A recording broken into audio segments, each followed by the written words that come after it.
Hello everybody, my name is Ian Kirkpatrick. I'm an author, idiot, and loin streamer, and today we're going to be doing a book review of Tampa by Alissa Nutting. I'm going to prepare you for it right now, right from the beginning. You might not want to watch this video. Before we get started, number one, if you enjoy what I do here on this channel, please remember to like, share, and subscribe for more. There are a couple of different ways you can support me if you really want to, and I appreciate any of the help. The second thing is, if you would like to be featured on the channel, check out the links down in the description below. The number one way to be featured is through Lamai, the monthly prompt writing contest, where I give you a prompt, you write a short story using that prompt, and on the first Monday video of the month, we bask in your creativity.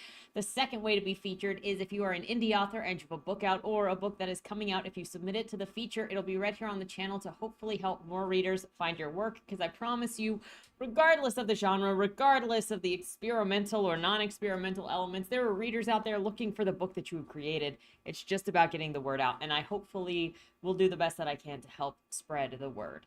The third thing is, if you would like to check out any of my books to judge me, they're available at any of your favorite places to get books, including the local library upon request. But that said, let's get into what the frick is Tampa and why it's going to be a train wreck. So I'm just going to straight up say it so you don't waste any more time on this video, in case it is going to be a hard no for you. This is a book from the perspective of a female predator who is preying on 14-year-old boys. She's a teacher, and the text is pretty much pornographic. I mean, not pretty much, it is pornographic. The entire story is just her lusting after 14-year-old boys and having sex with them in graphic detail, in graphic erotic detail that the author herself said was written in a titillating manner on purpose. So if that's going to be a break for you, do not continue. Now, why are we reading this book? For a couple of reasons. Number one, this book was traditionally published by Harper in 2013, so this is not an indie published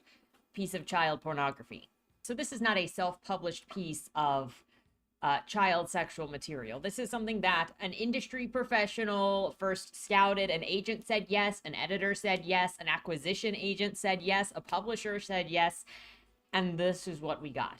Another thing is, because later in the summer, I will be doing a book discussion with Effie Does Books. Her link is down in the description below if you want to, go follow her. She does interesting, fun book reviews of her own that are very different from mine and very different book subjects. But we're going to be doing a book discussion in the summer about having these types of pedophilic characters or predatory characters, writing them into a story, and the different ways in which authors have used them in the narrative, an unreliable narrator, and to compare them. So some of the books that we'll be reading for this and discussing for this and how they are done are going to be Alissa Nutting's Tampa. We're going to be talking about Lolita. We're going to be talking about Heather by, I can't remember the author right now, but he's a YouTuber. We're going to be talking about My Dark Vanessa, and then we're also going to be talking about Pretty Little Liars, which was also made into a TV show. And so all of these contain a minor and an adult relationship. We're going to talk about the different ways of portrayal in between these pieces, and it's going to be a very interesting conversation. After having read Alissa Nutting's book, I'm even more interested in talking to Effie about this, because she reads smut more than I do, and so I know that I have personal feelings on this that I don't know if they will be different from hers in general from the way that this is packaged, but that'll be an interesting conversation. I will let you know closer to the time of when that's going to happen. So to preempt that conversation, I figured that I would go through the books and introduce the books to the channel to if you guys wanted to read them, or if you wanted to get caught up on what the contents of the books are before that book discussion, so you can be better prepared for it. I also want to start this off by asking you, do you think that you can mix eroticism or erotica with social commentary and satire when it comes to child molestation and child sexual abuse? As we go forward, I want you to keep that question in your mind as you hear the narration of this. And then I'm going to have some questions at the end and some discussion items at the end of this after we go through everything to see what your thoughts are. With that said, let's get into the book. We start things off strong with an introduction to the narrative voice with a sexuality and not particularly liking her husband, because as a lot of these contemporary books tend to do when you have a cheating wife, they all hate their spouses. And there's no point for the husband to be here, by the way. Oh, I should mention, this is named Tampa because it was inspired by an actual case of Deborah LaFave. I'm sorry, I always forget her last name, which was a teacher who had a relationship with a student and got in trouble for it, and it made national news. And this author, took that story and decided to exaggerate everything, to change a lot of the details, but then still reference the initial story, which we'll get into that in my final comments too, because I think that there was some very sloppily done things in this when you consider part of the sales pitch is using a real person's name. And if you go into any of the interviews and you go into the review section, you see that person's name, and the elements of the story are pretty much not at all the same, except for the teacher being in her mid-20s and the student and her getting into a relationship with her student. Otherwise, everything else has changed to the point that the main character is actually a psychopath monster. And the author did that on purpose. She specifically says that she wanted to make this main character a psychopath, unempathetic, and just to dehumanize and make her the worst. So I feel like, I'm already getting into these thoughts, but I feel like it's so dangerous to use a real person and to consistently reference a real person and not even say this was inspired by, but this was based off of, which is what they say, to then butcher the details so much, because now her name is synonymous with this book for anybody who knows of this book. So getting into the story, yeah, she doesn't like her husband. Quote, I spent the night before my first day of teaching in an excited loop of hushed masturbation on my side of the mattress, never falling asleep. To bed I'd worn in secret a silk chemise and sheer panties beneath my robe, of course, so that my husband, Ford, wouldn't pillage me. He always wants to ruin the landscape. I find it hilarious that people think Ford and I are the perfect couple solely on our looks. During his best man's speech at our wedding reception, Ford's brother said, you two are like the his and hers winners of the genetic lottery, his voice slurring with noticeable envy. He then added that our faces looked photoshopped. Rather than conclude with any sort of toast, he simply laid the microphone back down on the table after his last line and returned to his seat. His date had a lazy eye that we all politely pretended not to notice. It's never a good sign when you open up with disliking your husband mixed with masturbation with the first day of school the next day, and the masturbation is specifically from thinking about school the next day, especially knowing that this is a pedophile book when you go in. But don't worry, the narrator leaves no room for pause when you get into the second paragraph. Quote, I should find Ford needlessly attractive. Everyone else does. He's too good looking, one of my sorority sisters groaned the night after our first double date back in college. I can't even look at him without feeling like I'm being punched between my legs. My real problem with Ford is actually his age. Ford, like the husbands of most women who marry for money, is far too old. Since I'm 26 myself, it's true that he and I are close peers, but 31 is roughly 17 years past my window of sexual interest. My paragraph 3, I hate her so much more. She is everything and is unhappy and wants to bang 14-year-olds. No excuses. Quote, I suppose in some ways marrying Ford was worth it for the ring alone. It slowed the frenetic pace at which idiot men would hit on me during daily errands. And of course, it was a very nice ring. Ford himself is a cop, though his family has a great deal of money. I hoped his wealth might provide me with a distraction, but this backfired. It left me with no unfulfilled urges except the sexual. Just weeks after our wedding, I could feel my screaming libido clawing at the ornately papered walls of our gated suburban home. At dinner, I began to sit with my legs clenched painfully together for fear that if I opened them even the slightest bit, it might unleash a shrill wail that would shatter the crystal wine glasses. This didn't strike me as an irrational belief. The thrum of desire had indeed grown so loud its electric network toured a constant circuit between my temples, breasts, and thighs. In case you needed the math done for you, BT dubs, she's saying that she likes 14-year-olds if her husband is, 31 and he's roughly 17 years too old for her. The narrator is immediately set up as a sexually obsessed deviant. All that she can think about is boys that she's going to be teaching soon, and this entire intro is just how sexually obsessed she is with children. She talks about having her first first experience when she was 14 and it being the best. Everything that she tried after that was unsatisfactory. So in college, she threw herself into the studies of war until she changed her major to education studies, and now she could be in the 8th grade forever. The author, at least, did a great job setting this woman up as casually sickening. She is obsessed with making herself smell like she's edible and to be hairless so she's more attractive to children. And yeah. Also, there's something to be said. So like a couple of years ago, I read Alan Walker's study of pedophiles called A Tall Dark Shadow or whatever it is. The book review for that is here on the channel.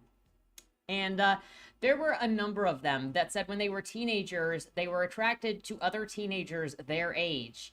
And then that made them pedophilic. I'm sorry, but if you're 14 and you're attracted to other 14-year-olds, you are not pedophilic. However, as you get older and if you continue to look at 14-year-olds in the same way, then you may have arrested development. That is a problem. But the number of pedophiles who go, well, I was attracted to 14-year-olds when I was 14, and so clearly I've remained attracted to that, and so clearly I was a pedophile at 14 for being attracted to, people my age.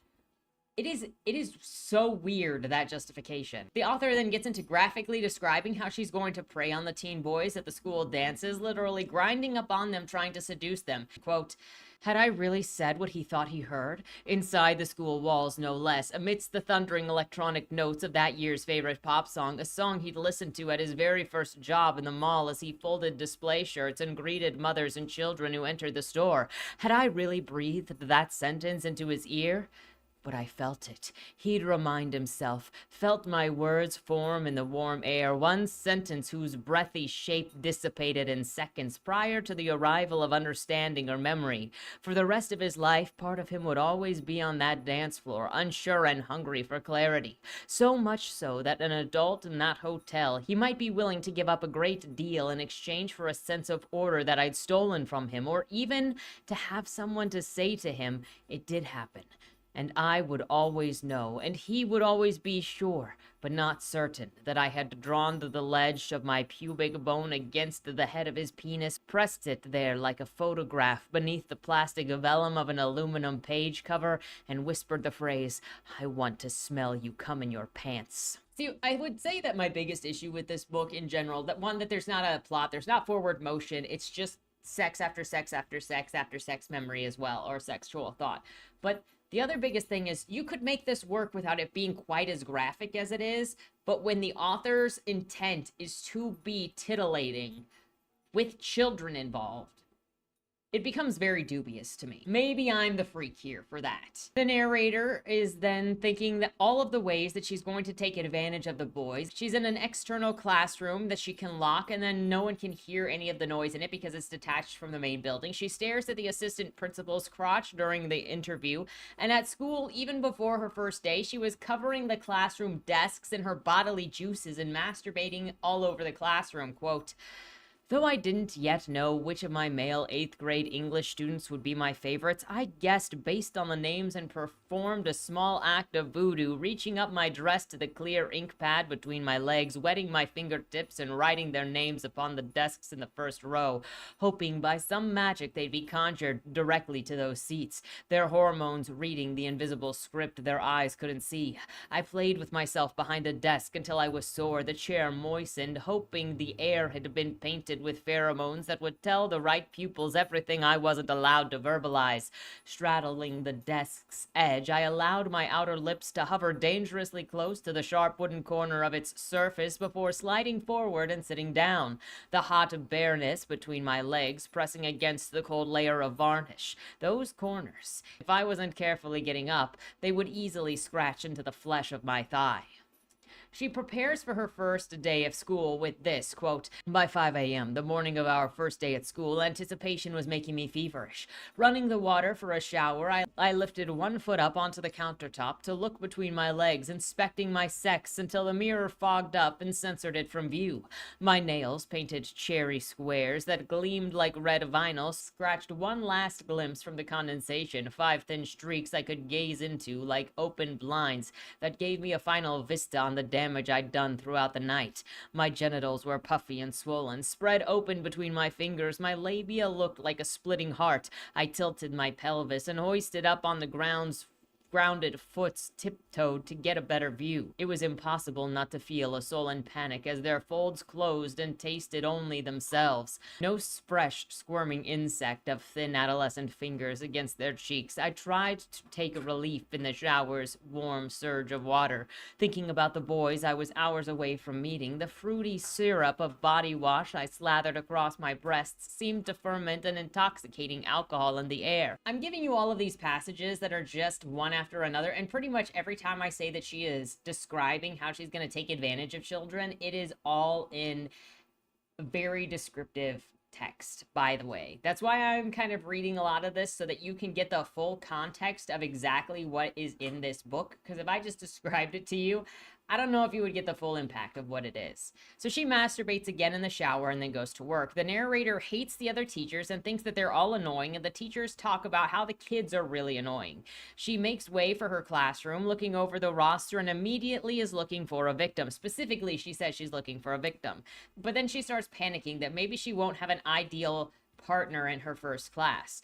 Fortunately for the boys, no one in here is to her taste, but that doesn't stop her from peeping. Quote, I managed to hold it together during my opening spiel until a young man in the second row who figured no one was looking, reached down between his legs and spent a generous amount of time adjusting himself. This caused a brisk tightening in my lungs and chest. I gripped the side of my desk for support, working hard to speak just a few more words to the students without sounding like a labored asthmatic. Introduce yourselves, I managed to say. Go round the room. State your hobbies, your darkest and most primitive fears, whatever you want. But as my arousal slowly came back down to a controllable level, a new sort of panic gripped me. All the alluring males in my class seemed unusable, too boisterous, too overly confident. She's so disappointed that no one in her class is her type that she's actually considering bailing at lunch period and not coming back until next semester. Good luck getting another job. Obviously, the narrator also hates the female students because she just, like a pretty typical misanthropic, monstrous person, she only sees humans as sex toys. And so she hates everyone, but especially women and females of any kind, because they don't give her any opportunity for pleasure, period. They can't offer her money like Ford does. They can't offer her husbandry like Ford does, which she only wants his money and him to take care of her. So there's that. And, the rings so that people don't hit on her as much out and about. But other than that, the only thing that people offer her is what 14-year-olds offer her, which is sexual pleasure. Everybody else is useless, especially women. Quote, so we don't have any homework? One student asked as the bell rang. Due to the sallow smallness of her eyes and nose, her retainer was her most prominent feature. I wanted to forcibly hold her in front of a mirror and question the image. Can faces actually look like yours? Why would you ask that? I said. Do you want homework or something? She gave me a helpless blink. I'd spat blood upon her face amidst the sharks. The other students immediately began launching insults at her during the group exit from the classroom in a way that pleased me. I knew I'd find it hard to cut girls in my classes any slack at all, knowing the great generosity life had already gifted them. They were at the very beginning of their sexual lives with no need to hurry. Whenever they were ready, a great range of attraction would be waiting for them, easy and disposable. Their urges would grow up alongside them like a shadow. So one thing that comes out in interviews with the author about this book is that the author didn't want to get into any of the behaviors of what would cause Celeste, who is the narrator of this, to act the way that she did, because she specifically said, I do not want to humanize this person. I do not want people to feel empathetic for this person. So I did not want to get into the psychology of what would make this person hypersexual to the point that she is. However, I would disagree, even though the author went to such an extent to try not to get into the characterizations of this person. I think that she actually did in the way that this author is obsessed with youth, fears getting older to the point of actual hatred of getting old and of other older people because it reminds her of her own mortality. Everything comes down to her being reminded that people get older and then her doing everything she can to remain young. And I think that includes sleeping with the youth to give her a sense of being young because she's sleeping with young people. Also, there's the control factor. She clearly loves the control over the youth. She loves the secretiveness, and she specifically likes to target people that do not want to have sex with her. One of her male students approaches and says that his friends thinks that she's hot. The narrator immediately dismisses because even though Kyle is the right body type, she likes them underdeveloped, not quite gone through puberty yet, so they're very skinny, mildly androgynous little boys. He's too proud to keep quiet about it, so if they did the do, he would probably tell people, so that's a no for her. She later finds her first victim in this shy little boy named Jack Patrick. More interactions with teachers who hate the students, because apparently this book will stereotype the teachers who like their students as pedos, and everyone else is a child hater, which is also made just a little bit more funny because there's a line in Body More Zero that Ralph says where he says he didn't think that adults could hate children until he heard so many of his teachers talk about how much they hate their students. Anyway, the teacher asks the narrator why she became a middle school teacher, and the narrator doesn't think anything hopeful or idealistic would be a believable answer, so she just says that she wanted summers off. Yeah, so like being like, well, I like this age group and I wanted to help influence and I wanted to help kids. She's like, nobody would believe that you want to help freaking 8th graders. I gotta say that I just wanted summers off. On her first day at work, she gets a text from her husband, who she assumes is now afraid that he'll be left behind because she's gotten a job. That was such a weird choice to me because she's 26, she was in college, they met in college, and then that sort of implies like she never had a job before. I was already asking at this point if there was any backstory to this couple, like why they got together, how Ford was not, like, having any issues with her. Were we going to have any familial drama with her? Because, like, they've been together since college. So at least, what, 4 years? 4 to 6 years are as a possibility, maybe even 7. But no, there's no background. We get no reason why he ever asked to marry her, or why he ever started dating her. We can maybe assume that it was because she was super hot, but like, I don't see how you get 7 years, 4 to 7 years into marriage, which she is as disconnected, as disassociated as she is. And then we have zero exploration of that, period. It's more like the writer just went, I want to write a woman sexually obsessed with 14-year-olds married, but I don't know how, no other detail is necessary. This is also the author's first novel, so I don't think that she really thought it out. And I don't understand the choice. Other than the person that this was inspired by was married, but the author didn't want to do anything to actually make that character, build this world. And it kind of falls in line with what happens often with YA books. Not all YA books, but often the parents are dead in order to give focus to the child, so you don't have to build those extraneous relationships and give more relationship to them. And so this feels like this character was thrown in, but it really didn't matter. So Celeste gets home, and turns out that her husband got her a first day on the job gift, which is a Kevlar vest in case one of the students comes up to her with a gun or a knife and threatens her. She thinks that she'll only wear it if she can dress sexily, like without pants on, because the Kevlar vest is very square and hides her womanly shape, so it'll make it harder for her to seduce children. She then drugs her husband's drink, which is a pretty normal thing. Apparently, she drugs it with Ambien, and that's just so she doesn't have to talk to him because she freaking hates him. And has she been drugging him the whole time they've been married, and he hasn't thought, like, why do I keep blacking out? Why do I have no memory of this other stuff? Why do I wake up groggy? Has he not been tested? He's a cop. Has he not been drug tested and then they find Ambien in his system? Like, BT dubs. This is something that never comes up. By the end of the book, he still has not even noticed that he just randomly passes out when he's with his wife.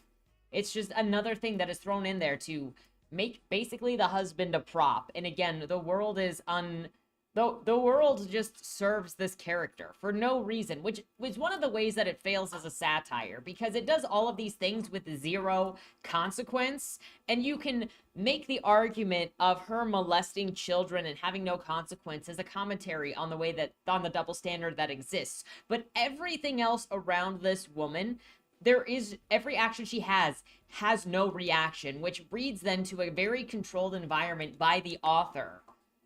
Not a satire.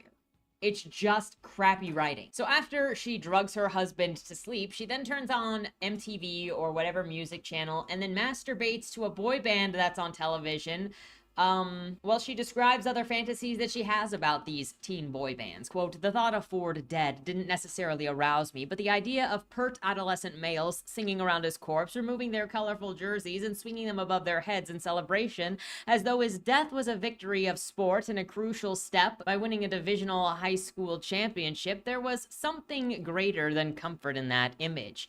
It had the feel of a Greek myth. I began to fantasize that the boys on television had been tadpoles who grew in Ford's stomach until the day that they were strong and large enough to rip their way out in a violent mass birth.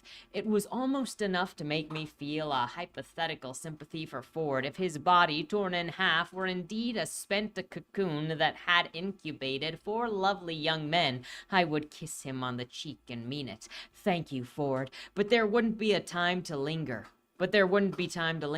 These new adolescents, sticky from their residence inside of him, would need me to give them a shower shortly after arrival. I've always had the suspicion that Ford's entrails smell like industrial-grade carpet, a low chemical odor that wants to seem new, but instead it just announces itself as ubiquitous, a smell that says, I am not even a little bit rare. There are enough bolts in me at the warehouse to circle the planet. And I'm left wondering again how she even ended up married when she hates her husband this much that she easily drugs him and thinks about murdering him or him being dead so that she can have sex with a bunch of 14-year-olds on top of his body. She didn't even have to be married in this story. It makes no difference. Plus, he's a cop. Like, why also make him a cop? That is such a huge liability. And you would be like, oh, that's going to come into the story at some point. Because, of course, if a predator's wife is a freaking...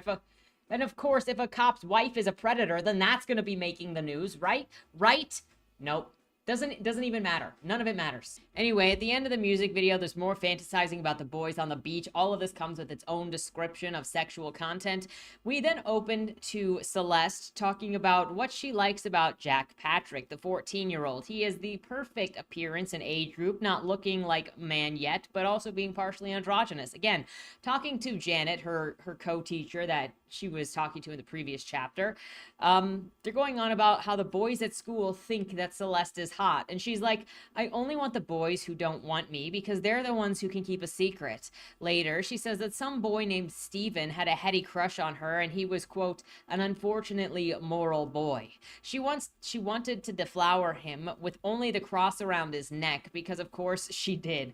It's this kind of thing that makes it read demonic, because it's specifically focusing on... It's this kind of thing that makes a character read demonic because it's specifically focusing on corrupting or deflowering Christians or Christian children. When it doesn't have to, because that's a specific thing. So in order to try to molest Steven, she gets him in a classroom alone after he fails an exam. She puts the moves on him, and he is not receptive to her at all. She keeps trying to push him, and he is running away from her. She legitimately harasses him sexually, forces him to hug her as he's trying to leave, and then runs her lips on his skin before he can actually get away. She even finishes the story of her harassment of Steven by saying, quote, I knew he'd never let me be alone with him again. She masturbates and is mean to him for the rest of the class. Quote, after I came, I cried in mourning. I'd fallen for the wrong boy, an inaccessible one, and my time at that school was drawing to a close.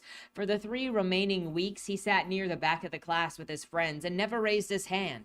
Only once did he look at me as he was leaving, a glance of pained confusion that I encouraged by not giving him a smile. In her last day at school, everyone wrote her a card. Steven signed it with only his name, and a different teacher left his number inside. At the celebratory dinner with her husband, the narrator went into the bathroom of the restaurant they were at, shoved the phone number inside of her, and then came back out to sit with her husband. That's the only thing that happened there, and there's no reason for it to do that. It's just graphically weird, and I feel like this is one of those situations where it's trying to be dark humor, where it's trying to be funny, because it's also sort of mocking this idea of paganism, because I've seen enough pagan TikToks where females have said to do literally just this to make a guy fall in love with you, and I feel like this was the last time that it tried to use pagan juices in this way, because you had the writing names on desks with the vaginal juices, and then you have this, and I don't know why we're here. She announces that, yeah, she is blueballing her husband, since even back at that moment, because he says something about that. It's like, because he has a drink that's called a blue ball, and she's like, oh yeah, I do know I'm blueballing you. Again, creating the question of how they're even together. She's not even doing the bare minimum, and he's still staying with her loyally. We move on forward, and her assignments in class are all designed to make Jack tell her personal information about himself so that she can seduce him with that information. She doesn't like how vague his answers are, so she has him stay behind so she can personally harass him in a classroom alone. When he's still not specific enough, she forces him to tell her what his favorite color lipstick is for her to wear. She also constantly surveys his body and talks about how she's resisting the urges to touch him. Going back home, her husband's having a boys' night. Let me remind you really quick that her husband is a cop. These guys are all cops. There's no added tension, and this doesn't come into the story later at all, ever. He's not at all suspicious of being drugged by this woman. He doesn't pass out around anybody else, but, you know, whatever. And apparently we've never had problems in the past with her being caught for like, banging students, but obviously she's seasoned in it. She avoids their poker night, but strokes her husband's ego so that he will ask her to perform less in the bedroom. She says that she's going to go to the gym, and then we get more husbands hating on their wives and calling them all fat and saying that their wives should use Celeste as an example. Everyone in this book is so hateful of each other and of their spouses and of everybody around them just to praise Celeste. To make, you know, the bigger point that people don't know that how just horrible the child molester is, but everybody else is horrible. Like, there's no chill. She leaves to go to the gym, talks to the neighbors, imagines having an orgy of 14-year-olds that mimics an ant life where they all die when she's done with them. She starts stalking Jack to his house, memorizing the path there and creeping up to watch him from the street, thinking, quote, close. Close, though. The sun had dropped low in the sky. Through the tinted windows, it seemed formed of brass. I imagined Jack's body made gigantic, standing before me, the sun in the sky becoming a hot metal button on his jeans. If his enormous fingers reached down from the clouds and unbuttoned it, if his horizon-colored pants began to bunch and fall and his teenage sex of skyscraper proportions was freed, I would drive my car into his toe so that he would kneel down to investigate and accidentally kill me when the Sasquatch-sized head of his penis came crashing down through my windshield, all in hopes that the last image seen before death is the backdrop of our eternity.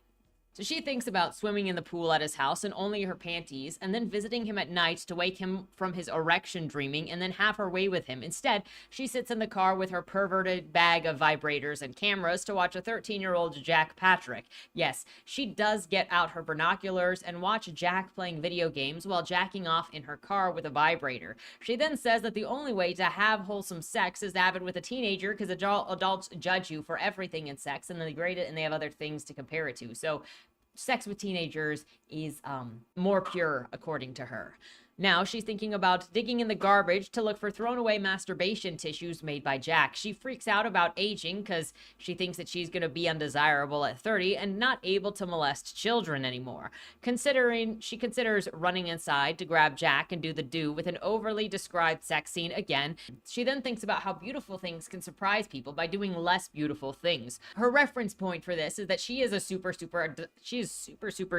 hottie, but her handwriting sucks, and she remembers this one time in college where she took like really stinky poop and her roommate was like screaming because the poop was that bad. Quote, occasionally in college, my roommate would enter the bathroom right after I'd done some business and scream out in a lingering smell with a sense of shock that left me deeply gratified. With her square, Germanic jaw and wide-set shoulders, it was easy for me to picture her hearty dumps. I pictured them to be somewhat orthogonal, favoring the rectangular. But I had a face that denied excretion. I bet you didn't expect that word, that description. We then get to Celeste talking about her skincare routine and how much money she spends trying not to age, including imagining herself at 14 as if it helps with the spells because she is afraid of growing old. That is, she goes to these skincare rituals, these skincare places, and imagines herself as a 14-year-old in order to help stunt her growth, because she thinks if she imagines herself as 14 as she gets skincare, that it's going to like strengthen the skincare. At the beauty spa, she's judging and insulting people of age for looking old while also thinking about how she considered being a model before it, but she hated the idea of taking orders and feared that people would see that she is a pervert through the pictures and everything. Joke's on her when she could probably have easier access to children if she became an entertainer. She's just tracking She's just tracking Jack all of the time now at school, sexual comments galore. She's both obsessing about Jack and thinking about grabbing other kids, and with continual descriptions of how horny she is and every chance she gets to touch and smell boys that she wants to take. She's getting too horny now, waiting to build that relationship with Jack so that she can make a move on him. That she's daydreaming about a boy named Trevor who's at school. But she's like, I can't let my impulses get a hold of me. That means mistakes will be made if I do that. I need to take some coke and let my husband bang me so hard that I hurt so that I can control myself. She has sex with her husband, thinking about how much she doesn't want to be with him and how much she wants Jack, but has to do this right to not scare him off. In class, they're talking about Romeo and Juliet, and Celeste leads them in discussions about sex. After class, she asks Jack to stay behind so she can ask him that if not having sex makes him feel weird because he's 14 and he's probably not having sex. So do you feel at all, does it make you feel crazy to not be like other people who are having sex? And she harasses him with more sex while touching him until she releases him to go to lunch. She then squeezes her nipples after he leaves. Parent-teacher night is now coming up, and she's going to test the boundaries with Jack's parents to see if he is ripe for the picking and far enough away from his parents that they aren't going to really notice if anything happens. Jack's parents never actually show up, though, and she takes this as the green light to go and see him, since maybe that means that his parents are absolute absentee. After she fantasizes about how she'll have sex with him for a page and a half, he's not at school the next day, and she's dumbstruck. She doesn't want to teach class. She's so dumbfounded. And then in class, they're talking about how men are expected to have sex, yet women are sluts if they have sex. She asks, do you know of people that are kind of like taboo if they have sex? And so they get talking about priests and celebrities and politicians and teachers, because it's considered a scandal if any of them have sex. The kids are all laughing at the discussion of the Clintons getting a blowjob, and the narrator is like, can't you all act like adults? And the kids are like, tee-hee-hee-hee, yes we can. And then they continue talking about sex. She watches a movie and gets drunk, passes out before her husband can get home. Drinking is specifically to avoid him, though he wakes her up and is worried because she is wine drunk. The next day, he does a sobriety check on her during work. Then she goes to stalk Jack at his house again, and then plots how she's going to seduce him the next time she runs into him. On her way there, she gets French fries and eats them by sucking all of the salt off of them and then just putting the husks of mushy, unsalted potato back down. That's it. She gets to the house, and all of her worries about if Jack told his parents about what happened to them is put to rest. She also sees Jack masturbating with the window open or out on a balcony or something, clearly visible, baiting himself. And so then she starts baiting herself violently in response, and it is described as violently. I'm not going to use the graphic description here, but you can imagine it's worse than the descriptions that were in Forbidden. Once he's done, he hurries back inside and the narrator drives away. She gets home, and then her husband gets home and he's like, why can't you park? Though immediately he has sex with the narrator, and you get a lot of description of dripping semen and then nothing else. And then she is going back to Jack's house the next night, hoping to see him baiting himself again with an open window, though she doesn't see him, and then she's disappointed. The next day at school, she's creeping on Jack and imagining him being coated in urine from fear, and then her taking off his clothes. Then, after class, she asks Jack to stay behind, grooms him by saying that she saw him naked and masturbating, and then asks him if it's okay to kiss him. Then, they don't go all the way, but they do have some very sexual encounter and a lot of the focus on nips and squeezing of the shorts. Quote, I push my breasts against his chest, feeling the hardened tiny buds of his own nipples through his shirt. I hope you realize how amazing you are, I whisper, kissing his bottom lip. We're only able to do this because I know that I can trust you not to tell anyone. I won't tell, he said, his arms holding my waist with an amateur stiffness. I smile, thinking about the lover he'd become and all of the things that he'd try with me for the very first time.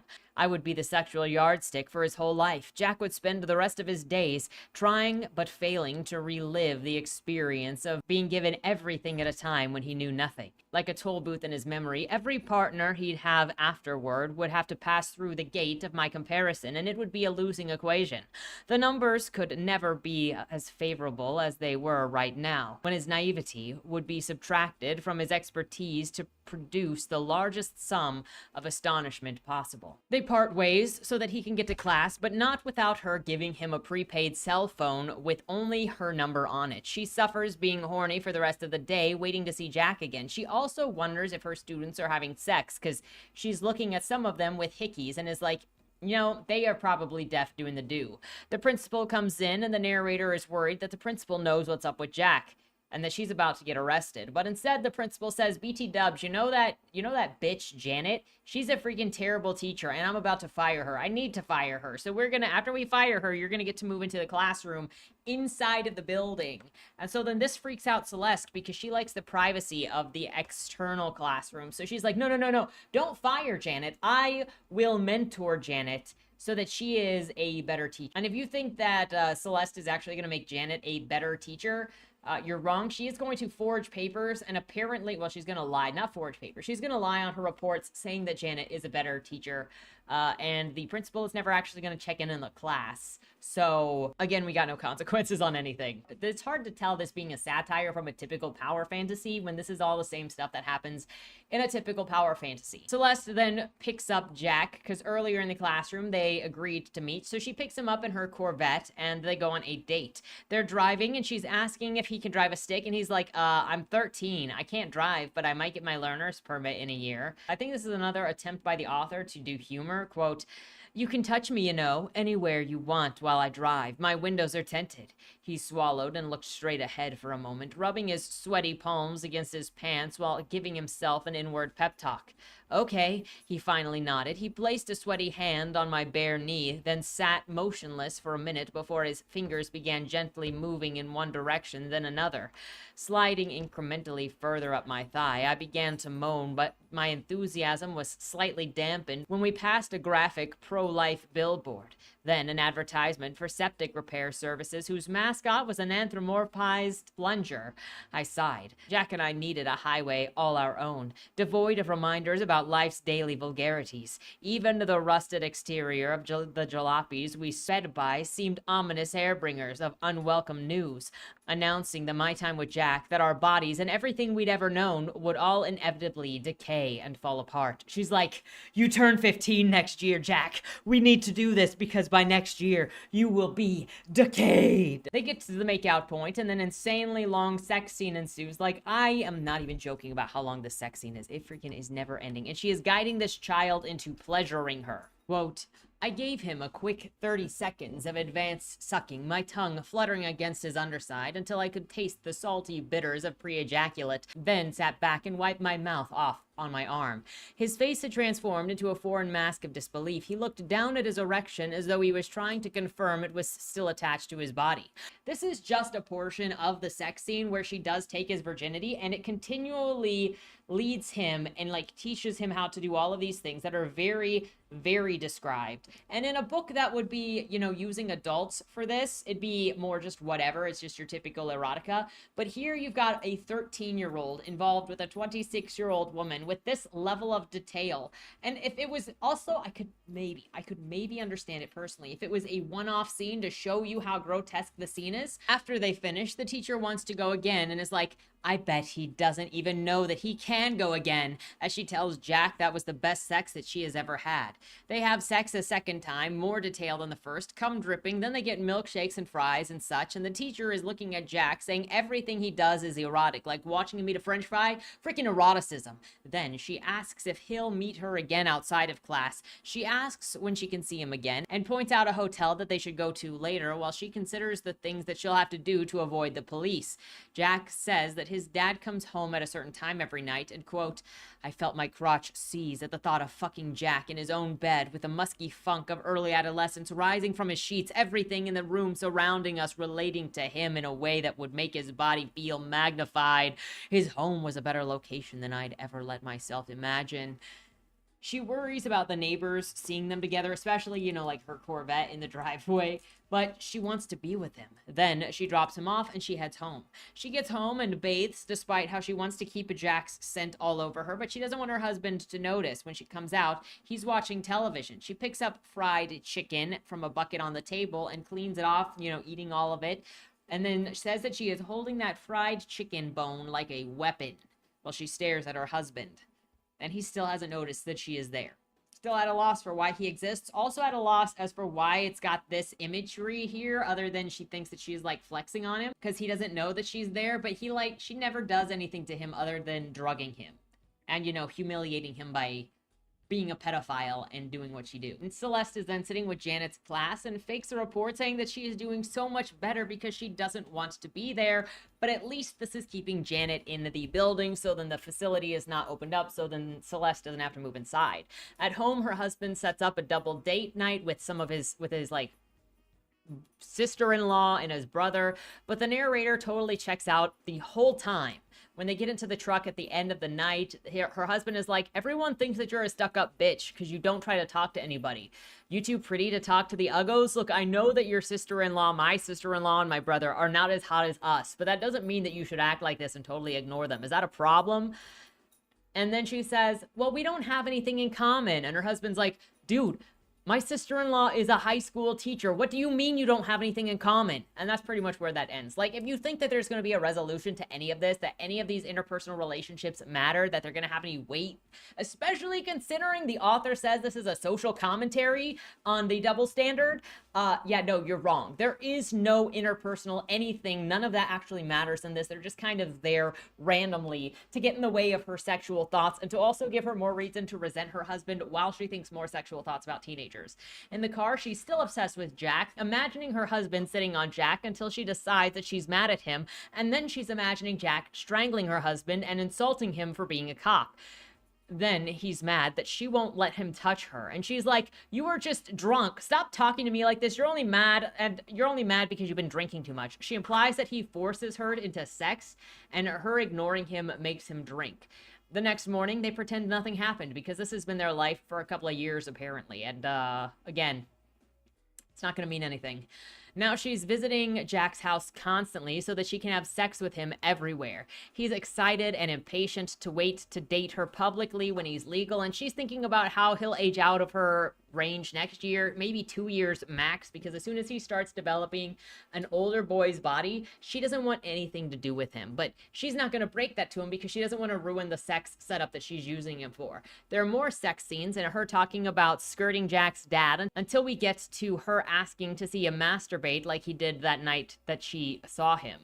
Then she mentions how he's so young and he's like, well, you don't even look your age. And in a few years, people will just think that you're my college girlfriend. And this makes Celeste ill because she doesn't want to be with old Jack. She thinks older Jack, even 2 years, 15-year-old Jack, is enough to make her ill. Quote, don't fast forward, I said. We need to enjoy every second of this. The phrase, when I'm in college, made me feel kicked in the skull. It was like seeing a plate of my favorite meal that had been left out for weeks and now was rotting and festering with maggots. I wouldn't be able to enjoy the second helping of Jack tonight with an image like that in my head.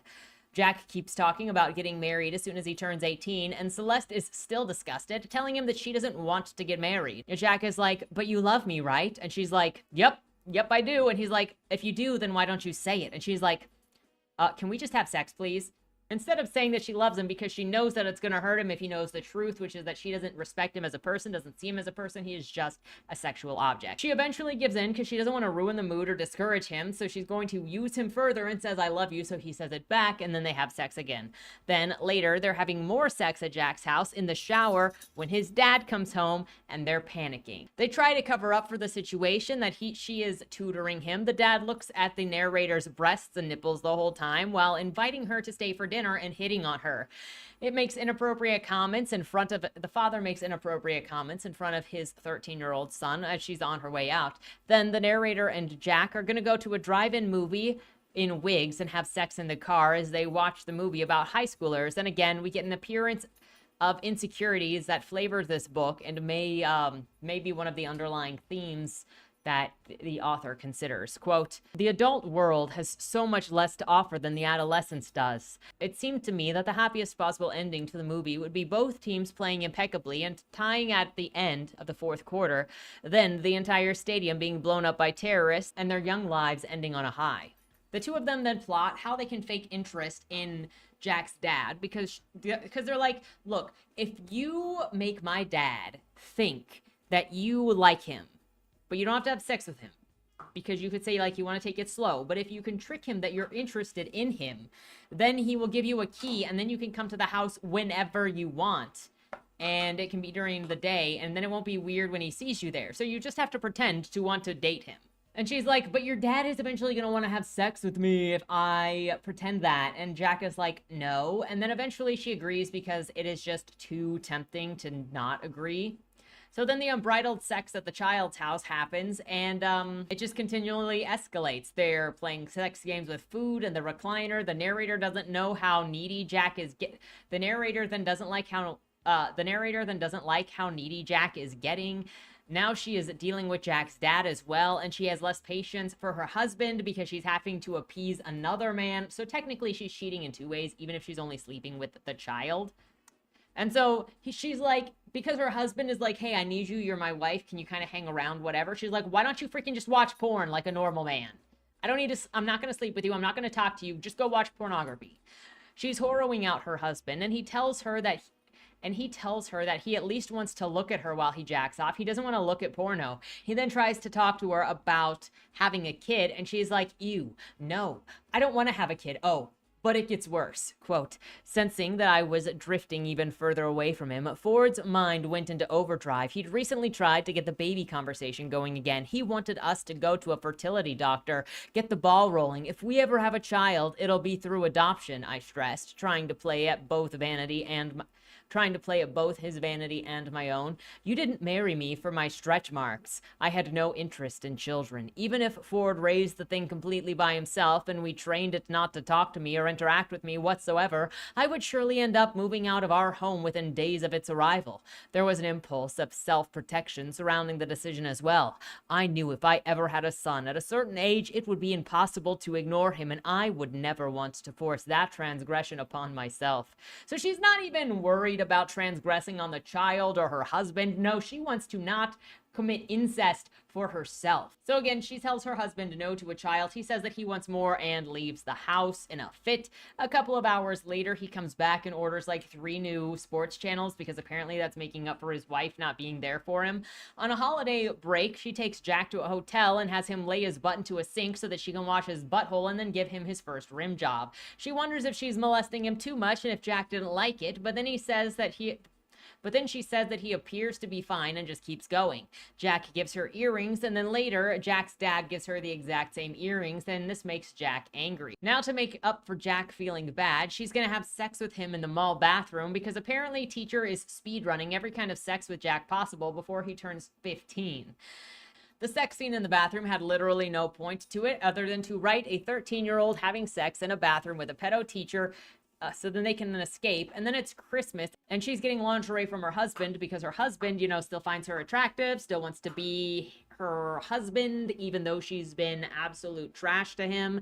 Then they have sex and she hates every moment of it, but says that at least she's drunk the whole time. Then we start the next chapter with the most cliche sentence you can possibly have in a book like this. We're getting a forbidden moment where it was like, how could we possibly know that Kit was going to be downstairs and hear us having unbridled sex and then report us to the police? So we get, it was a situation that we couldn't have foreseen. You really couldn't have foreseen the dad of the child that you were molesting coming home to his own house after being out on an errand? I don't understand. So Jack's dad's name is Buck. So in case you hear me say Buck, it's the dad.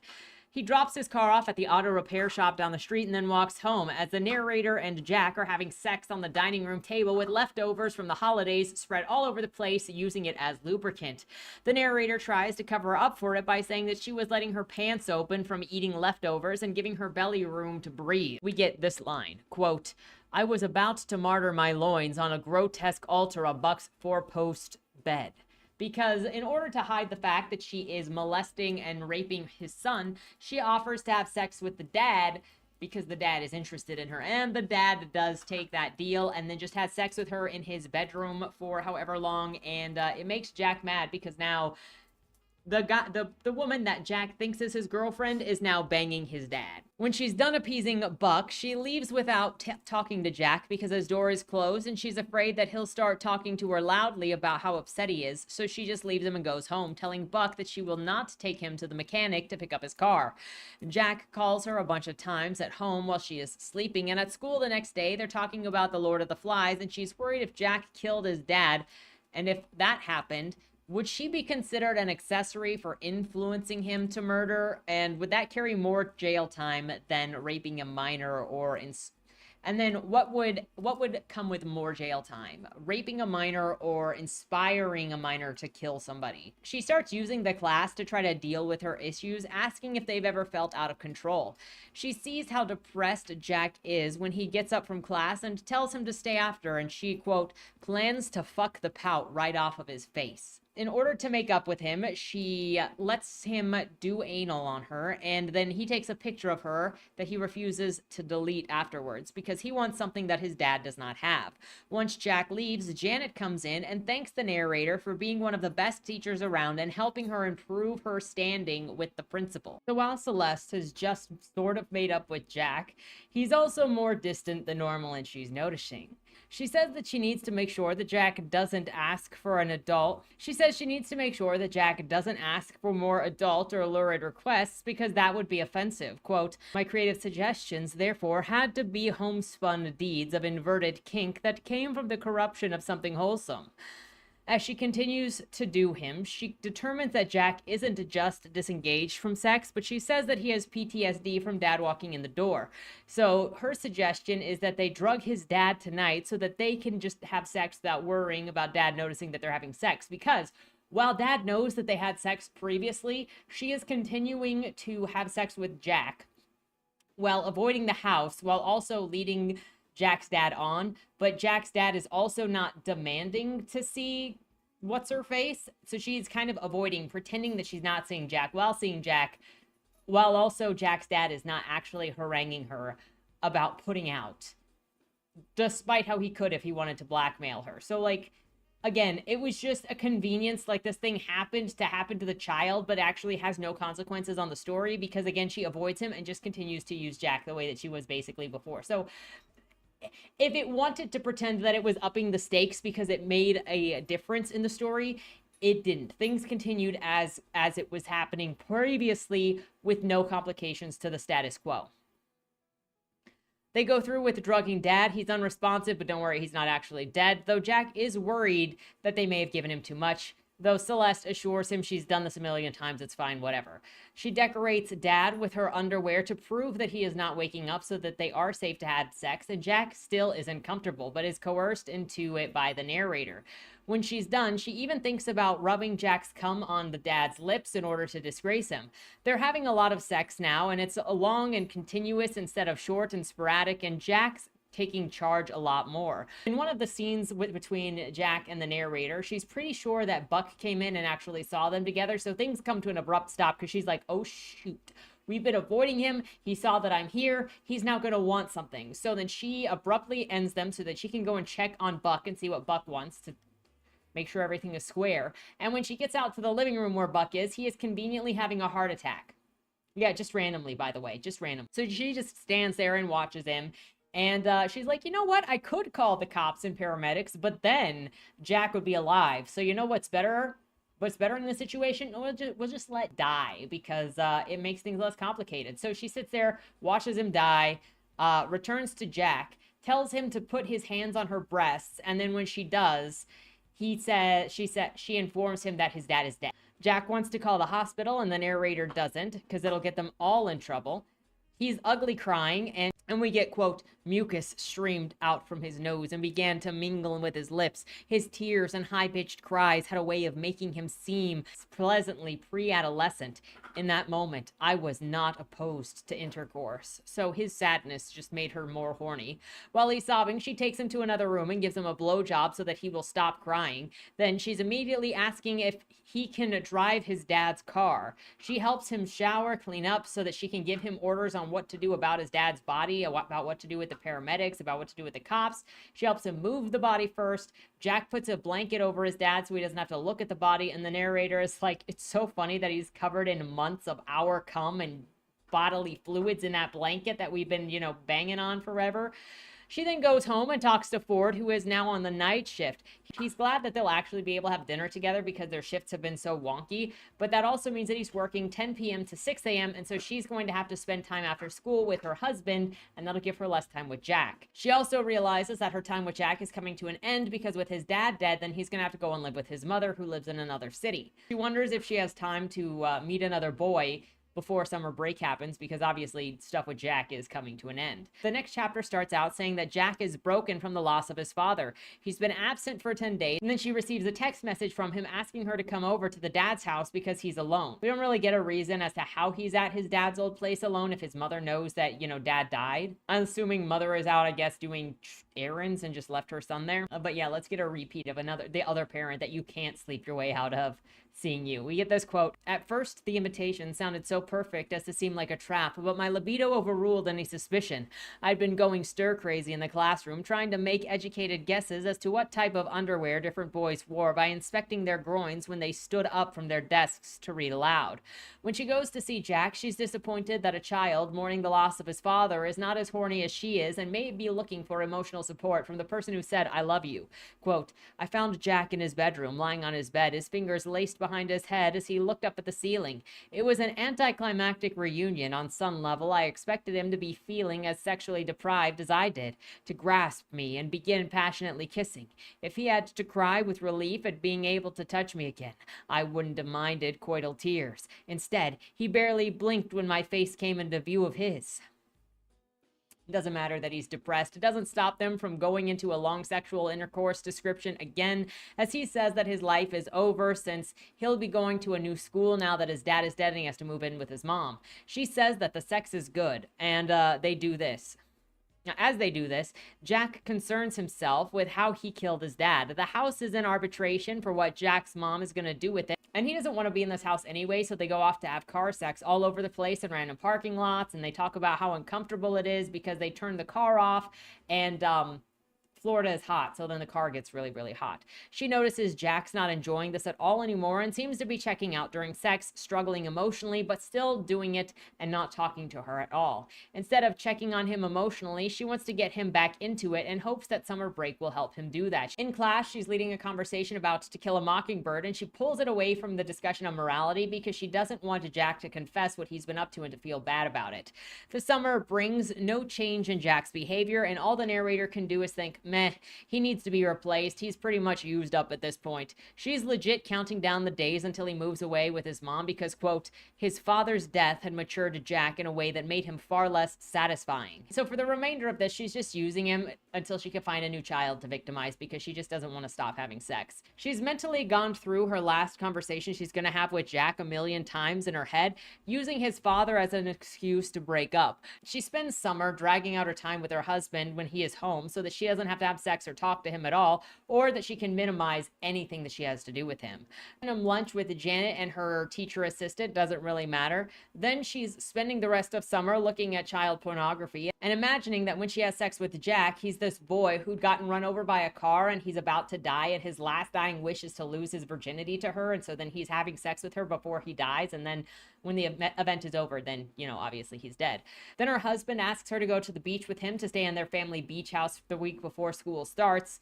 She doesn't want to, but she has no escape. There, she daydreams about banging her entire class of 8th grade boys, especially in the water, and wonders if her husband knows more than he's letting on, but is just choosing to be non-confrontational. School starts up, she eyeballs her next victim, and every thought that she has while talking to the principal is preoccupied with sex with children. She obviously asks her new target to stay behind in class, thinking that she can use the same manner to seduce him as she did the kid before him. She gets her shirt unbuttoned when he approaches after class, and he won't look at her at all. Her seduction attempts fail on this kid. He walks away, impatient. He just wants to get to lunch. He doesn't want to deal with her, and so, this actually makes the narrator worry that Jack was too easy and that she's going to end up with having no child poon for all of this semester. Then some kid starts hitting on her and she takes the bait because she's desperate. She bangs this kid at Jack's house, imagining both of them as she's banging Jack later in the cum bed that was made by both her and the new kid boy. More fantasizing, including kink, peeing in children's mouths during intercourse. She determines that she resents Jack less now because she's having more sex, which actually makes it more exciting to have sex with Jack because she has other partners as well, and she doesn't fully rely on him, so she doesn't resent him for not giving her all of her needs or feeding all of her needs. She autopilots her life, ignoring her husband, drawing her students' penises at work during class, checking out during everything else. The dual affair continues until one day Jack comes home and finds the narrator having sex with Boyd in the house, because this is just going to be the thing where it's like rinse, repeat of just sex, sex, sex, sex, sex, sex, sex, sex. Someone walks in, sex, sex, sex, sex, sex, sex. Someone walks in, sex, sex, sex. That's what this whole book is. Jack gets so mad that he attacks Boyd, and Boyd gets a huge gash in the back of his head and starts bleeding out. Jack accuses the narrator of cheating on him, and she's like, I am so sorry that your dad died, okay? But you don't have to be mad at me for having sex. Jack assesses the situation, then he's looking at the kid that's bloody on the ground. He's looking at his naked teacher, and then he runs out the door. The narrator grabs a knife from the kitchen and chases after him out the door, still not clothed. People approach her with a towel, one of them being Janet, because Janet lives in the neighborhood, and they ask what's wrong. She thinks quick about the boy in the house and is like, someone is dying in there. She's covered in blood. Cops arrive, go into the house. She gets arrested, taken into a room. The cops are like, we know that you're sleeping with children. What we want to know is, why were you naked, running around with a knife, chasing after a child, especially as another child was in that house dying? Why didn't you call the hospital? There is zero characterization in the story, in the scene. There is nothing to do with her husband also being a cop. There is nothing to do with these cops knowing her because they know her husband. There is just like nothing. So as the cops question this woman, eventually she just starts screaming. Like she has nothing to respond to. So instead she just covers her ears and screams nonstop until a person comes in. She thinks it's her husband coming to bail her out of jail. And she's like, freaking mate, I will give him a blowjob for the rest of his life and not hate him. It will be the most non-sexual, appreciative blowjob in existence for the rest of forever if he gets me out of this. Instead of it being her husband, an attorney walks in.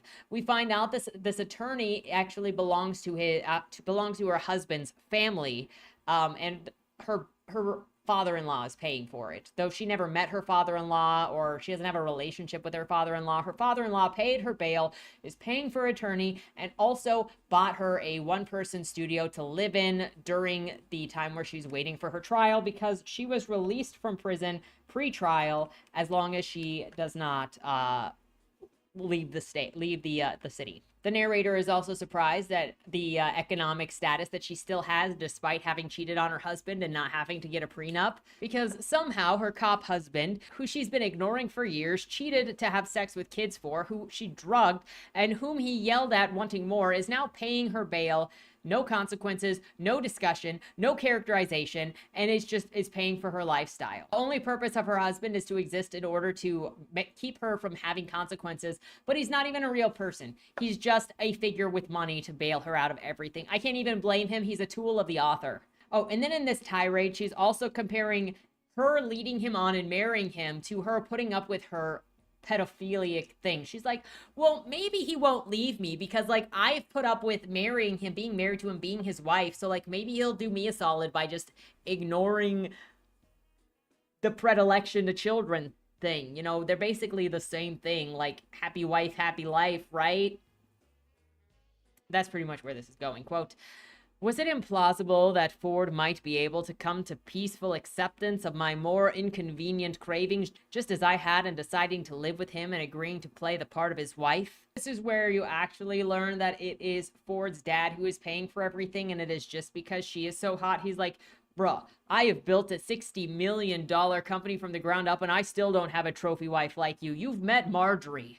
Ford can barely wipe his own ass, and he's got you on his arm. Everybody just praising this woman as being the best at everything because she is a hottie. And I get that is a point of this book where everybody is just like, you know what? You are free to do whatever the frick you want, little lady. You are so hot. Why doesn't Ford's dad just offer to marry her then? Because clearly that is the match made in hell. He already is eyeballing that chick. So, like, why not violate your son further, sir? Celeste's only concern with going to prison is that she won't be able to rape little boys anymore, and she'll age faster because she'll be around other women who are all freaking old and disgusting, and it will be a power heater, basically an oven that'll just rot her skin. She's also concerned that she may be raped in prison because she's too pretty to go to prison. She spends the night in a holding cell alone, waiting for her bail hearing. She later hears that the child who got his head bashed in on the ground, Boyd, is actually alive. However, Jack has already gotten 6 months in juvenile hall for doing that, and she is being charged on 6 counts of sexual assault on 2 minors and attempted deadly assault for chasing Jack with a knife. Defense uses the fact that the narrator was sleeping with Jack's dad to say that she's not a pedophile, she was just desperately looking for a relationship. This immediately elicits a response from the prosecutors, calling her a whore and a ravenous pedophile. No legitimate prosecutor would do this in court, especially since it would weaken their case. They are actually trying to convict her. And this kind of just makes me think of all of the crappy courtroom scenes I've read recently, like from Sam Finn's Amygdala, from... There was, at least Forbidden didn't get to the courtroom, and it just, Dalen's also, and so many times these books go into the courtroom, and it's all one-sided because the author wants to show something, and it's so obviously tilted in their favor. Like, you could show the double standard so much better in this if you made a convincing argument from the prosecution, and then she was let off anyway, not to make the prosecution look like a complete imbecile. This would have also been the ideal place if you're going to talk about social, throughout the book, there should have been these social things going back and forth between the different way this character relates to others and what she's allowed to get away with because she's a woman, because she's a beautiful woman, especially that her monstrous actions are just let go. We needed to see other people seeing what she was doing more than just the one guy that then sexually assaults her. We needed to see more people turning away from her, including her father-in-law, including people at work. There should have just been people that were okaying it to show that double standard if this book wanted to comment on that double standard. And then this courtroom would have been another place in order to show that double standard and critique of the situation. But to do that, you have to actually approach it in earnest, and to show in earnest the arguments that are made, not just the she's so hot, she is the victim because she is hot. That is one part of the argument. But South Park did that, and it did it better because it also actually openly had people agreeing with the female pedophile and letting them off. And you're like, this is an injustice because we're seeing literally everybody just agree with it when it's not a problem. Additionally, to kick the matter home on it being a double standard, you know what also would have helped in this case? So you've got this woman who is purposefully being a monster and targeting children and grooming children. If you juxtapose that next to a male teacher who had a teenage girl throwing herself at him to the point of, like, she went in for a kiss from him that he didn't even want. He pushed her back. And then he got reported by that girl for rejecting her advancements. And then he got in trouble. And he got fired. And he went to jail. And then this woman who is actually trying gets let off. That would have been a better way to juxtapose the situation, to expose the double standard, especially if this was something that was happening, like they counted it in the office, because there were a couple of different times when the narrator was talking to Janet in the teacher's lounge, and you could have had a male teacher in there that then started talking to the narrator, because you've got random kids constantly talking about how the narrator is so hot. And so then he would feel safer confiding her, being like, Wow, yeah, like I don't really know how to navigate this when when the teenagers are like hitting on you. How do you do it, Celeste? And so then they could have formed that relationship where she knew that he was very, very uncomfortable and like trying to solve it, and it was just escalating for him. And then he gets arrested, and then Janet comes to Celeste and is like, "Did you hear? Mr. Brownston just got arrested for making passes at one of his female students. I cannot believe that there are such sickos in this school." Like, that social dynamic, you could have done it and it would have made the point so much better than anything that this did, which was just 90% child pornography. Anyway, continuing with the trial, she talks about the court being surrounded by fat, ugly mothers holding signs calling her a child molester. They're always fat, they're always ugly, they're always terrible. The husbands must be glad that the wives are out of the house, Celeste says, which, don't Celeste, projection isn't cute.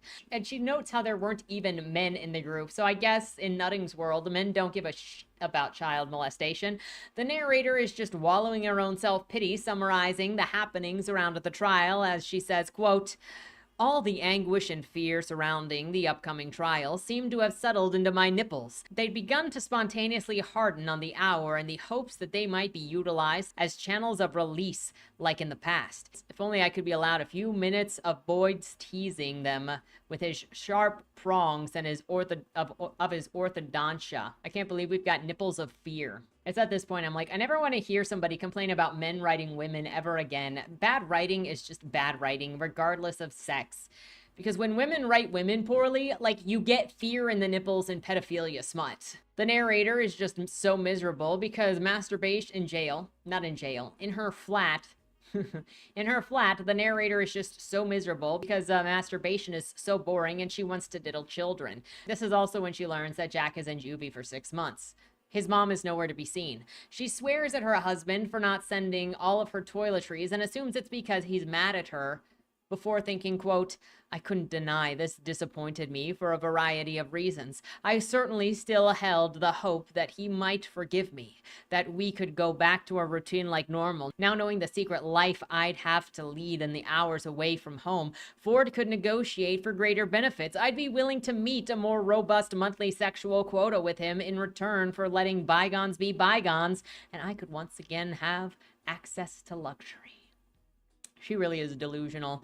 She still brags about how she tricked her husband for all of this time and like it was an achievement. In court, she argues that she's a victim of making bad decisions and her sexual assault on children isn't actually a crime because of how hot she is, and clearly she is making little boys' dreams come true. Sitting in her jail cell thinking about baiting herself again, her husband comes in because he's got apparently friends in the jail, and he pretty much asks her why.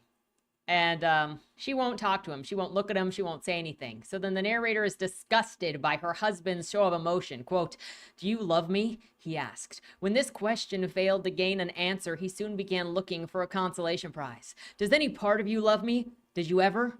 I didn't mind his anger, but his expression was turning to one of injury, and it sickened my stomach. His pain seemed like such an internal, private thing, no different from excrement, something to be dealt with in private. But here he was, putting it before me and making me smell it. She won't talk to him, though, obviously, and tells him to leave her, basically. She clutches her butt, thinking that he's going to assault her, and then he just leaves because he's heartbroken that his wife lied to him as a pedophile and won't even say, I have loved you. Just years of his life were a lie by this predator. Ford leaves, and thankfully the narrator tells us that she never sees him again, so Ford is free. The defense brings in Janet as the only character witness for this teacher, and she says that young boys are horny and they're all proud to bang this woman, so it shouldn't be a problem.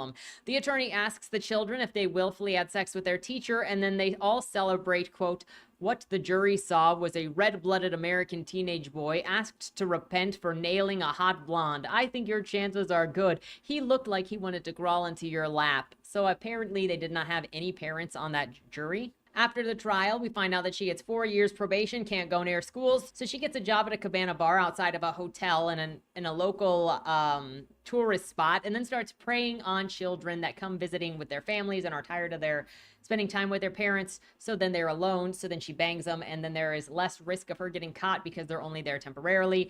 To help her miserable masturbation in her house, she imagines Jack and Boyd at their best and them dying while she touches herself, because then they never get old, which means she never gets old, and that is the end of this book. You're welcome. Are you glad that you know that exists? Not only that that exists, but that that was traditionally published. You know, for every book like this that I read, the ALA, some of the ALA books and their extremeness, and I see what traditional publishing has traditionally published, the more I'm like, I can't even, I don't know how to feel about stuff that gets rejected that is clearly better written than this, that stuff like this gets passed through agents and publishers and editors, and better stuff is not. So this is about 300 pages of zero plot, just sex, like I said before. This book was published in 2013 by Harper Collins. Actually, it was by Echo, an imprint of Harper Collins. That means it passed by a bunch of people. And my question is, do you believe that there are some things that just don't need to be published to the mass market like this? Do you think that there is a line of obscenity, that there is a line of inappropriateness that does not really pass, that is just unnecessary? Because there is a section, a subsection for erotica, for sure, whatever. I'm thinking of how sexualized these children are and what reading content that is this sexual about children does, not just reading it, but writing it. Does this need to be mass produced? Does this book need to appear on the shelves in Barnes & Noble? Because it does. It's there. And it might be a hot take for me to say, I don't necessarily think every book needs to be published and put on the shelves. If you're going to write this in private and like keep it to yourself, whatever, still weird to be writing sexually titillating content about children, but I don't think that it needs to be published. I don't think the idea and the idea behind what it wanted to critique or what it's saying it wants to critique, legitimate. I could see perfectly good different ways that you could actually conquer this thing. I don't think this book successfully did it. I hated the convenience of the story. I hated how all of the characters did not actually exist. And I also understand that this character is so into herself that everybody else is a tool.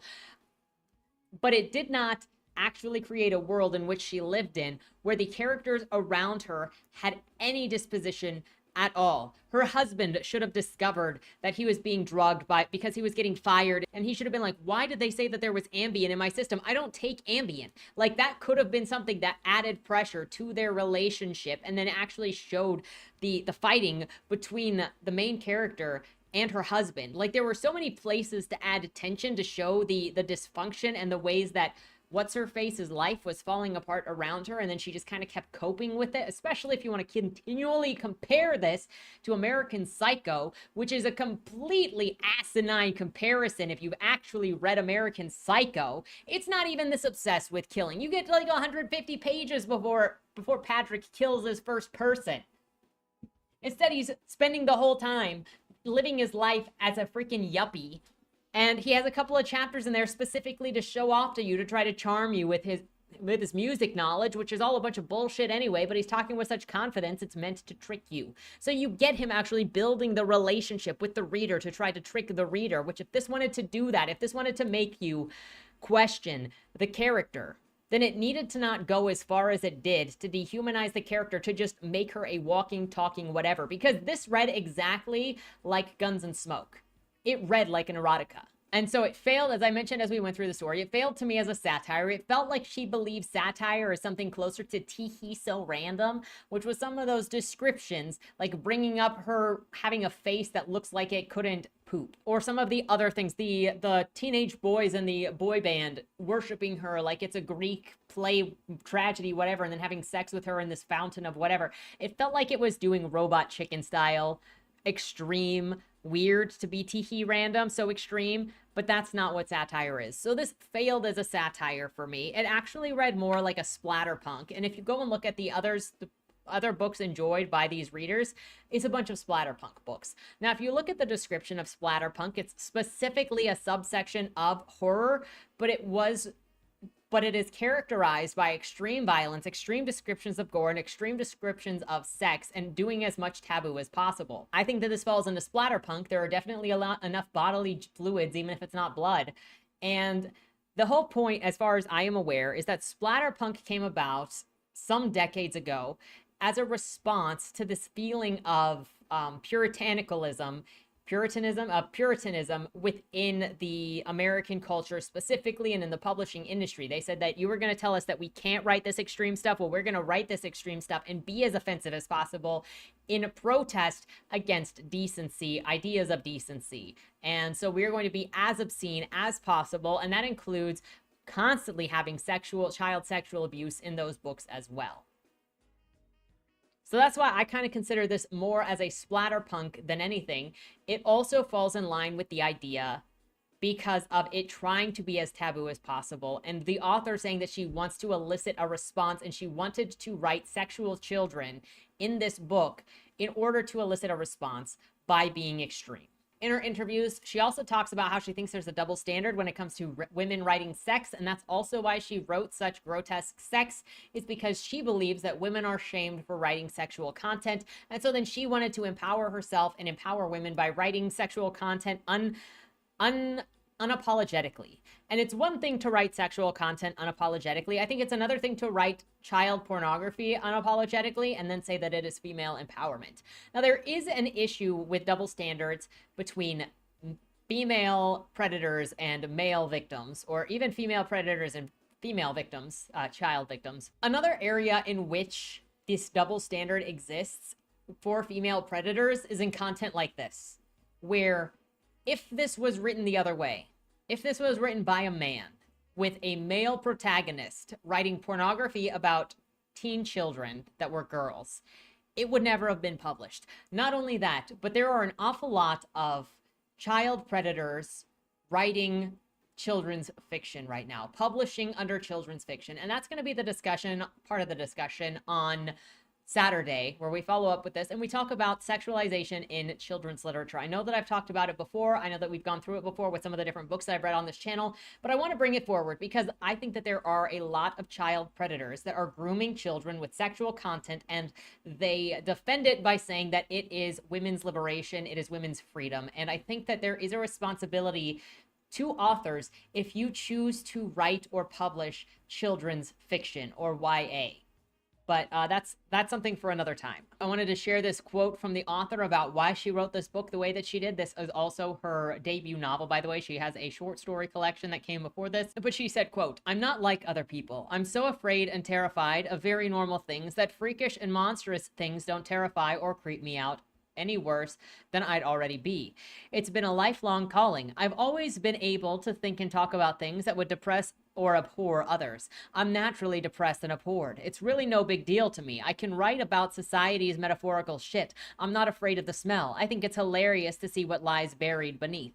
So in my opinion, this feels like it was written in order to hurt people, or in order to finger wag, or in order to corrupt other people. That is the reason behind it, and that's the reason why it was written the way that it was written, according to my interpretation of the author's words. And we've seen other books that were written for the purpose of hurting people, which include stuff like Out of Darkness. You can further see this desire to just be disgusting in a lot of her grotesque, overly described scenes. Like, perhaps that could be a treat for him. I could have him play a video game in the beanbag chair while I remove his pants and lay prostrate on the carpet, fellating him. Although I could hear the voices of female walkers around the cul-de-sac and coming back closer toward the opposite side of the car, the thought of Jack's engorged penis in my mouth made my tongue quicken across my lips. Even in the oven of my closed convertible, I thought of his sex organs in terms of heat. With the dishonorable mention of, I nodded, willfully clenching my sphincter to avoid my eyes involuntarily rolling in disgust. Quote, "The Monday of the second week in, having had the entire weekend to pine and fantasize, I asked him to stay after class for a moment.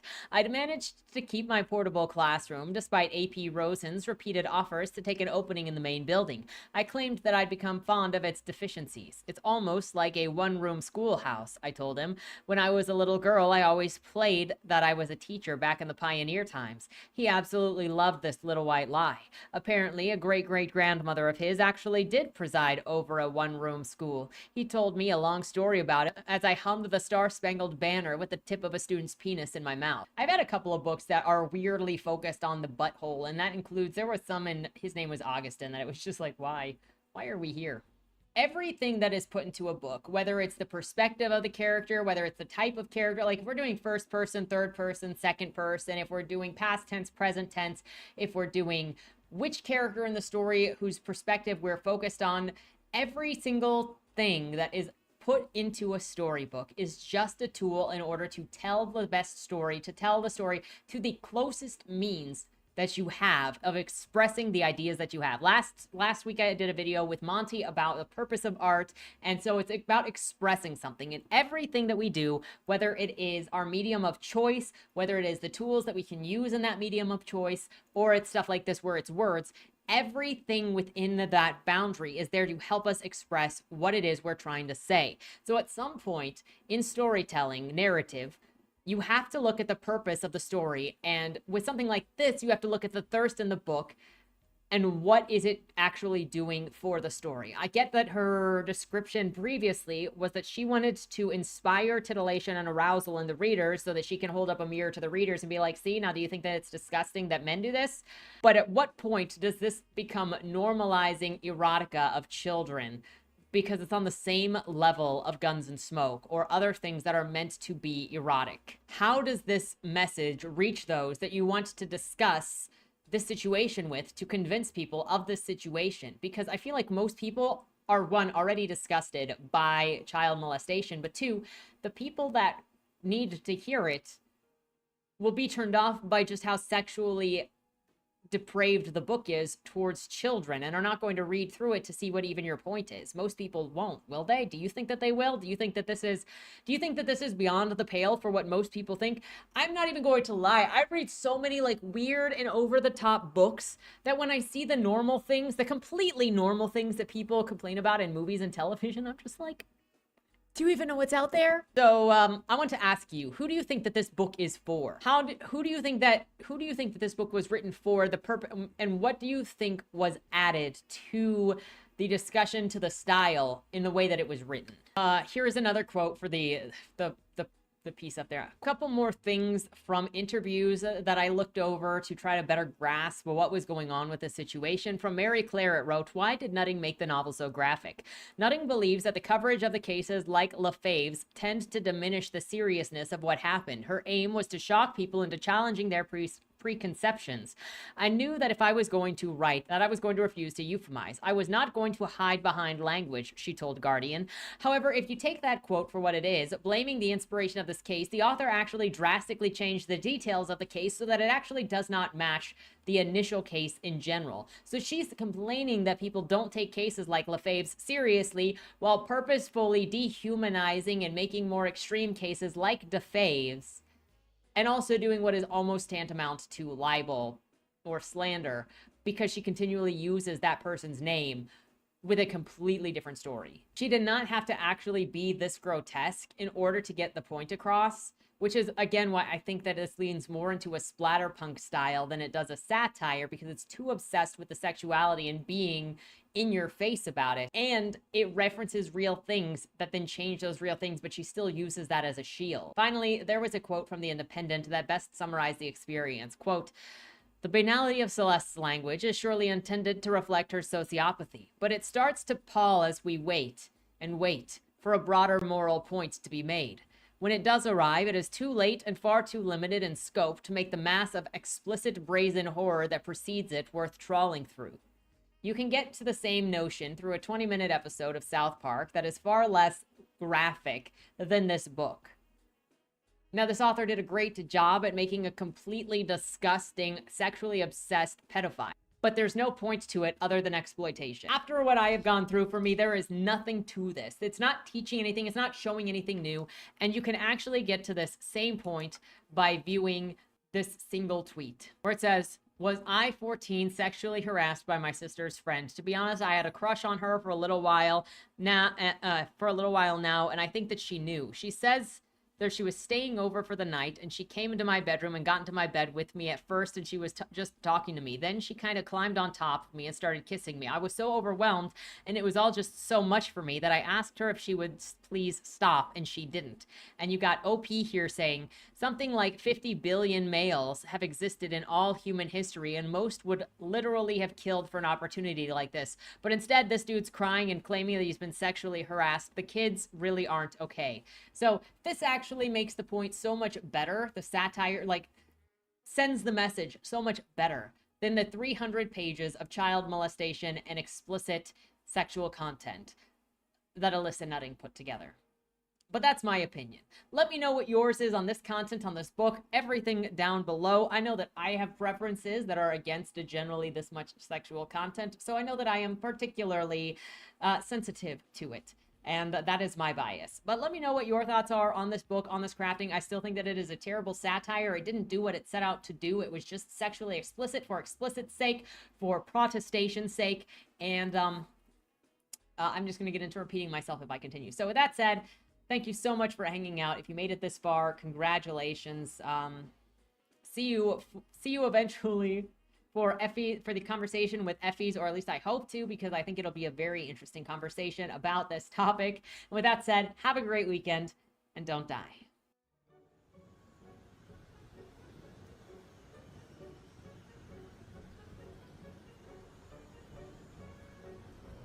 The only people who should come are those who want to meet their monsters. If this is what Agatha wants, I don't know how we can even dispute it. I change lives, baby. And I end them. Sweetheart, no bargains hold. Only fools know restraint. Only losers lose! I've been under the knife so many times, I'm practically immune to it. If your scissors are dull, may I recommend sharpening them with leather? I think I hit you. Mima says I must have a guardian angel. To enter the ring but abstain from playing is suicidal. Your virtue makes you nothing but a liability. You're gonna die. You're gonna die. You're gonna die.